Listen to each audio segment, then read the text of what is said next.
WhatsApp அம்சமான end to end encryption ஐ உடைக்க மத்திய அரசு கட்டாயப்படுத்தினால் இந்தியாவை விட்டு வெளியேற நேரிடும் என டெல்லி உயர்நீதிமன்றத்தில் வாட்ஸ்அப் நிறுவனம் தெரிவித்துள்ளது.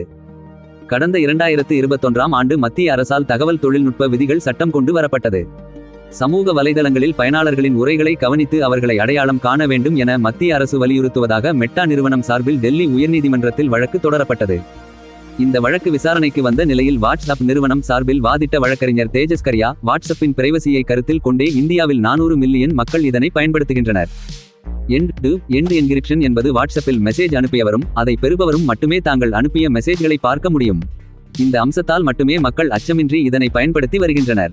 ஆனால் மத்திய அரசு கொண்டு வந்துள்ள தகவல் தொழில்நுட்ப விதிகள் 2021 ஆனது இந்திய அரசியலமைப்பு சட்டம் பிரிவு 14, 19 மற்றும் 21 ஆகியவற்றை மீறுவதாக அமைந்துள்ளது.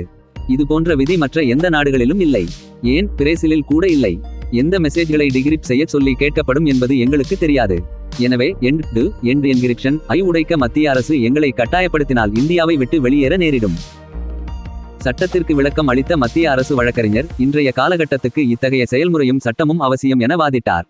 இருதரப்பு வாதங்களையும் கேட்ட நீதிபதிகள் வழக்கின் விசாரணையை ஆகஸ்ட் 14ஆம் தேதிக்கு ஒத்திவைத்தனர்.